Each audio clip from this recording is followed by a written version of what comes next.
جو primary schools ہیں، middle اور ہائی سکول ہیں، وہاں پر لیٹرین نہیں ہے، پینے کا پانی نہیں ہے. او بھائی دیکھو پنجاب میں کیا ہو رہا ہے، ڈاکٹر آن ویلز، ہاسپٹلز آن ویلز. وہاں پہ اب تو بچیوں کی شادیاں شروع ہو گئی ہیں، ان کو جہیز دیا جا رہا ہے، سلامی میں 1-1 لاکھ روپیہ مل رہا ہے، لوگوں کو بائکس مل رہی ہیں. آپ نے کیا دیا ہے؟ I am the one. جب میں نے پوائنٹ آؤٹ کیا تھا کہ ان لوگوں نے سوشل میڈیا انفلوئنسرز ہائر کر لیے تھے اور ان کو 35 سے لے کر 50,000 روپے سرکاری خزانے سے یہ لوگ دیتے تھے، اور انہوں نے ان کو پیسوں پہ لگا کے اپنی جو پروپیگنڈا ہے، اینٹی اسٹیٹ پروپیگنڈا، اس کو یہ لوگ ہر وقت چڑھاتے رہتے ہیں، پڑھاتے رہتے ہیں، ہیمر کرتے رہتے ہیں. میں سمجھتا ہوں کہ خیبر پختونخوا کو جتنا انہوں نے ذلیل و خوار، ہمارا صوبہ بڑا بدبخت ہے کہ جہاں پہ ایسے لوگوں کی حکومت آئی ہے جو نظام ریاست، نظام قانون اور نظام حکومت سے نابلد لوگ ہیں.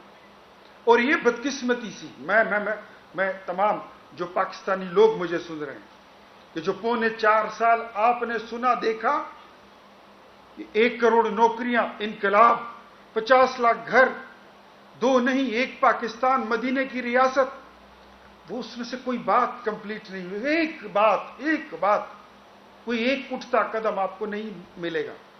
تو سوچے، اندازہ کرے کہ خیبر پختونخوا گزشتہ 11-12 سال سے یہ آفت اور یہ مصیبت بھگت رہی ہے.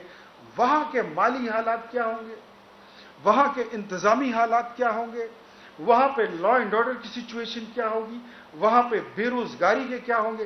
اچھا، دوسرا میں یہ بھی آپ کو بتا دوں کہ ان کا جو بھی دھرنا ہوتا ہے، میں آپ کو پہلے یہ بتا چکا ہوں اور میں بڑے وثوق کے ساتھ یہ بات آپ کو بتا رہا ہوں، پوری قوم جان لے کہ جب بھی پی ٹی آئی کا دھرنا چلو چلو والا کوئی جلسہ، احتجاجی ریلی اسلام آباد میں ہوتا ہے، پنجاب میں ہوتا ہے، افغان مہاجر کیمپ سے اس میں بندے لائے جاتے ہیں 5 سے لے کے 10,000 روپے دیہڑی تک. جس دن ان کا یہاں پہ ڈی چوک میں آنا تھا 4 تاریخ کو، اس دن میں نے اپنے بندے، اپنے کارکن بھجوائے شمشتو کیمپ، جلوزائی مہاجر کیمپ، اس میں ایک مہاجر نہیں تھا، سب کے سب دیہڑی پہ ادھر پہنچے ہوئے تھے. جو محسن نقوی صاحب نے پھر اعلان کیا، آئی جی نے کہا کہ 120 افغانی ہم نے پکڑ لیے. یہ وہ لوگ ہیں جو ٹرین لوگ، ان کو یہ لوگ آگے رکھتے ہیں. اپنے تھوڑے بہت کارکن اگر ہوں بھی معصوم لوگ ہیں، وہ ان کے پیچھے ہوتے ہیں. بندوق، غلیل، پیٹرول بم، شرارت، پولیس پر حملہ، ریاستی املاک پر حملے، یہ ان کا کام ہوتا ہے. بہادر اتنے بنتے ہیں، کل موصوف فرماتے ہیں اسمبلی میں، پھر تقریر کرنے کا ان کو بڑا شوق ہے. ان کا لیڈر بھی کہتا ہوتا تھا ادھر ڈی چوک میں کہ میں نے تو پی ٹی وی پہ تقریر کرنی ہے، مجھے قوم سے خطاب کرنا ہے 126 دن کے درمیان. تقریر کا ان کو بڑا شوق ہے. کہتا ہے کہ ہم پھر آئیں گے، آئی جی پی کو اگر نہیں اٹھایا تو ہم شہباز شریف کے بیڈ روم تک گھس جائیں گے. میں کہا یہی تمہاری اوقات ہے. وزیر اعظم کو ہٹانے کے لیے نکلے تھے، اب آئی جی پہ آ گئے ہو. تھوڑے دن اور گزریں گے تو یہ ایس ایچ او تک آ جائیں گے انشاءاللہ. اتنی ان کی اوقات ہے، اس سے زیادہ نہیں ہے. اور یہ بیڈ روموں والی باتیں چھوڑ دیں. میں آپ کو بتا چکا ہوں، کوئی کسی کے بیڈ روم میں نہیں جا سکتا. We all are Pashtuns, we all are Pakistanis. We know how to deal with such kind of activities and miscreants. اگر آپ پاکستان کے ساتھ کھیلو گے، اگر آپ ریاست کے ساتھ کھیلو گے تو یاد رکھو، ریاست یہ بنانا ریپبلک نہیں ہے. آپ کا لیڈر یہ سوچتا تھا، یہ آپ کے خواب تھے کہ پاکستان 3 ٹکڑے ہوگا، پاکستان صومالیہ ہو جائے گا، دیوالیہ ہو جائے گا اور یہ 3 ٹکڑے ہو جائے گا. خاکم بدہن نہیں ہوا. پاکستان بنا ہی قائم و دائم رہنے کے لیے اور یہ قائم و دائم رہے گا. اور اب آپ کی یہ جو شرارتیں ہیں اس کو بند کریں، اپنے صوبے پہ توجہ دیں، ڈینگی کا علاج کریں. اگر نہیں کر سکتے تو بتائیں. آج اسی پریس کانفرنس میں ہم اعلان کریں گے. ہم مریم نواز سے پھر گزارش کریں گے کہ اپنے جو آپ کے ہاسپٹلز ہیں، ویلز ہاسپٹل، ڈاکٹرز آن ویل، اس کو خیبر پختونخوا کے ہر ضلع میں بھیجیں. ہم وزیر اعظم شہباز شریف سے کہیں گے، پچھلے دنوں سیلاب آیا تھا، تو جب سیلاب کا سامان آیا تو انہوں نے اس کو اپنی کسٹڈی میں لے لیا۔ کل آپ نے صوبائی اسمبلی میں دیکھا، فسطائیت کی حالت یہ ہے خیبر پختونخوا میں، یہاں پہ عمر ایوب کو اگر آپ بولنے نہ دیں تو زمین اور آسمان کی کلا میں ملا دیتے ہیں۔ یہاں پر اگر اسد کیسر کو 2 منٹ نہ ملے تو یہ پوری حکومت اور پوری ریاست کو یہ ایک سٹیک رکھ دیتے، چیلنج کر لیتے ہیں۔ لیکن کل آپ نے کیا کیا؟ میں وہ بندہ ہوں جب میں اسمبلی میں جب میں بات کرنے کے لیے اٹھتا تھا تو یہ ہمیں بات کرنے کے لیے مائک ہمارا نہیں کھولتے تھے، ہمیں مجبوراً وہاں پہ اپنے ایجنڈے پھاڑ کے ہمیں اسمبلی اجلاس چھوڑنا پڑتا تھا، زور زبردستی کرتے تھے۔ مجھ پہ خود ذاتی طور پہ کئی بار انہوں نے پابندی لگائی کہ اس کو صوبائی اسمبلی کے اجلاس میں مت چھوڑیں۔ کل ایک معزز رکن نے کہا، وہ ہماری پارٹی سے نہیں ہے، وہ پی ٹی آئی پی سے ہیں، اس نے کہا مجھے بولنے کی اجازت دیں، میں علی امین کی بات کا جواب دینا چاہتا ہوں۔ اس کو بات کی اجازت بھی نہیں دی بلکہ اس پہ حملے کیے گئے۔ یہ فسطائیت ہے۔ تو عمر ایوب صاحب، میں آپ سے بھی پوچھتا ہوں، جو پارلیمانی لیڈر ہے آپ کی زرتاج گل بی بی، میں ان سے بھی پوچھتا ہوں، شاندانہ گلزار بھی بتائیں، اسد کیسر بھی بتائیں کہ اگر آپ کو اس قومی اسمبلی میں کوئی بات نہ کرنے دے تو کیا آپ برداشت کرو گے؟ یہ سلوک اگر آپ کے ساتھ ہو جو کل آپ نے اپوزیشن کے لوگوں کے ساتھ صوبائی اسمبلی میں کیا تو آپ برداشت کر لو گے؟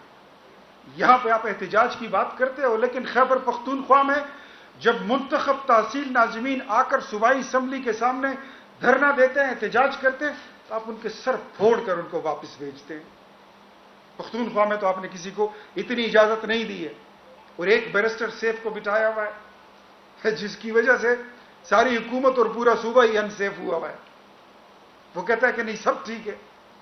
جوزف گوئبل، یہ ہٹلر کا ہوا کرتا تھا ایک انفارمیشن منسٹر، جو شیطان کے بعد سب سے بڑا اونچا قد کا دروغ گو اور جھوٹا شخص تھا۔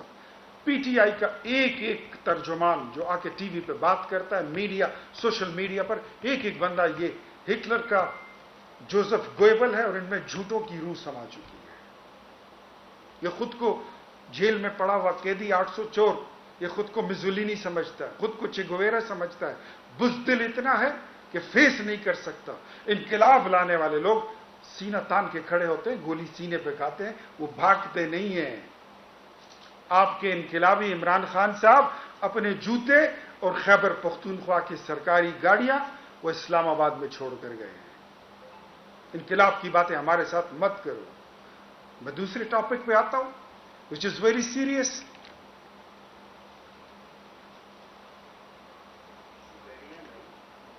لیکن یہ میموریز آف این انویزیبل مین سب آپ نے ضرور یہ مووی دیکھنی ہے، آپ کو بڑا مزہ آئے گا۔ پی ٹی ایم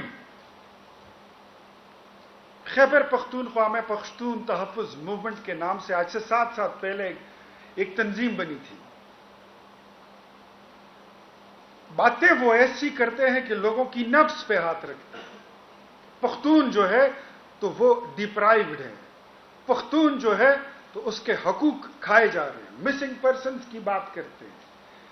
جو لوگ ہیں یہ کہ آپریشن نہیں ہونا چاہیے قبائلی اضلاع میں یا بارڈر کے ایریا پر، یہ وہ لوگ ہیں، میں پاکستانی قوم کو آج بتانا چاہتا ہوں، جو ہمارا پاک افغان بارڈر ہے یہ اس کو تسلیم نہیں کرتے، یہ اس کو ڈیورنٹ لائن کہتے ہیں۔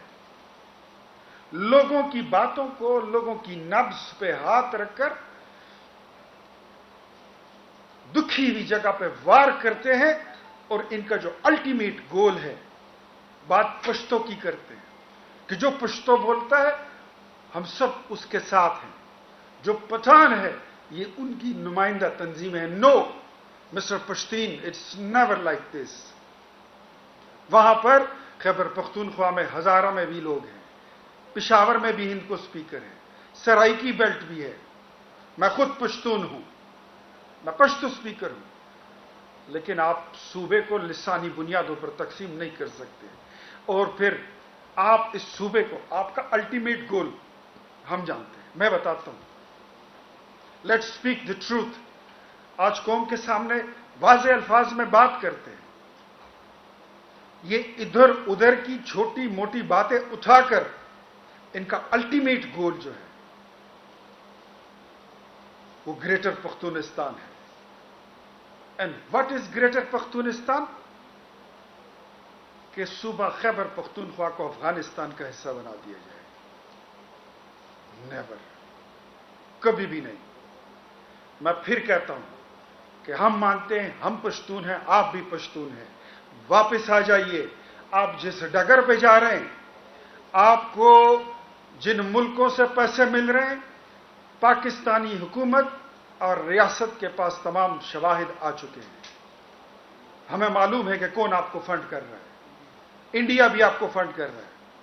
افغانستان میں پاکستان دشمنوں کے جتنے اڈے ہیں وہاں سے بھی آپ کو فنڈنگ ہو رہی ہے. اسرائیل سے بھی آپ کو پیسے آ رہے ہیں.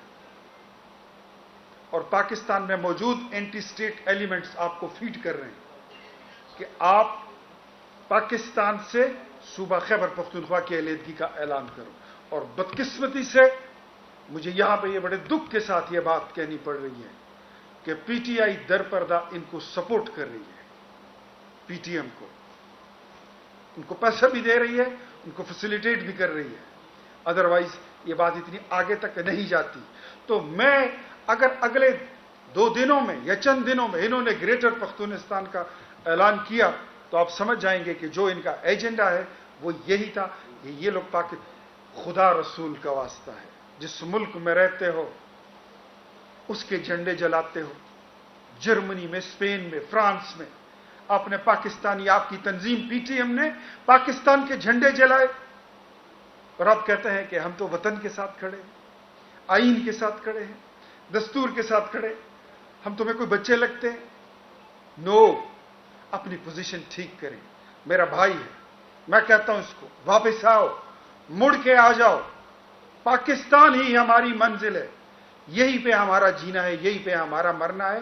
اور یہ جو بارڈر ہے یہ پاک افغان بارڈر ہے، یہ ڈیفرنٹ لائن نہیں ہے. اور دوسری بات، اگر آپ بات کرتے ہیں آپریشن کی تو let me tell you very clear, آپ پاکستانی فوج کے خلاف ایک فیشن بن چکا ہے. اور اسپیشلی پھر پختونخوا میں اور بلوچستان میں یہ ایک فیشن بن گیا ہے کہ جس سیاسی پارٹی نے، جس تنظیم نے، جس لیڈر نے اپنی قد کاٹ بڑھانی ہوتی ہے وہ فوج کے خلاف منفی پروپیگنڈا شروع کر دیتے ہیں. وہ فوج کو گالی دینا شروع کر دیتے ہیں. وہ خاکی وردی کو گالی دینا شروع کر دیتے ہیں. بتاؤ، اگر if there is no terrorism in Khyber Pakhtunkhwa, if there is no terrorist in Khyber Pakhtunkhwa, تو مجھے بتائیے کہ آپ کے فوجی جوانوں کو کون مار رہا ہے؟ یا آپ کے پولیس والے جو ہزاروں شہید ہو گئے ان کو کون مار رہا ہے؟ نہیں پتا آپ کو؟ آپ کی فوج مرنے کے لیے ادھر کھڑی ہے، آپ کی پولیس مرنے کے لیے ادھر کھڑی ہے، اور آپ کہتے ہیں کہ ہم آپریشن نہیں مانتے. میں خود آپریشن کا اتنا حامی نہیں ہوں، but if we have left with the no, if ریاست left with the no option but to get into the operation, تو پھر ہمارے پاس آپشن کیا بچتا ہے؟ پاکستان کو ٹوٹنے دیں. وہ صوبہ جس کو قائد اعظم محمد علی جناح نے ریفرینڈم کے ذریعے جیت کر، پیر آف مانکی شریف کے ذریعے جیت کر پاکستان کا حصہ بنایا تھا، اس کو ٹوٹنے دیں. اب پاکستان کو توڑنا چاہتے؟ نو، نہیں ہوگا. میں کہتا ہوں پی ٹی ایم کے تمام دوستوں کو، اور میں وزیر اعظم صاحب سے بھی درخواست کروں گا کہ اگر آپ کو پی ٹی ایم کی طرف سے کبھی بھی دعوت آئی، بلکہ آپ کی طرف سے دعوت اگر گئی، آپ بھی دیں. حکومت کو بھی پہل کرنی چاہیے کہ آئیے، let's sit together across the table, بات کرتے ہیں. جو باتیں آپ کر رہے ہیں وہ اس کے حل ہیں. صرف سویلین نہیں مر رہا، فوجی بھی مر رہا ہے، پولیس بھی مر رہی ہے، پولیو کے ورکر بھی مر رہے ہیں، اسکول کے اساتذہ بھی شہید ہو رہے ہیں، سرکاری املاک کو نقصان بھی پہنچ رہا ہے. تو آؤ بیٹھ کر بات کرتے ہیں. لیکن یاد رکھو، بغاوت کا رستہ یہ تباہی کا رستہ ہے. اور پاکستان، اب آپ سن لیں کہ اب یہ بنانا ریپبلک نہیں ہے. اس ملک کا وزیر اعظم اب عمران خان نہیں ہے، اس ملک کا وزیر اعظم شہباز شریف ہے. یہاں پر پیپلز پارٹی اور اس کے اتحادیوں کی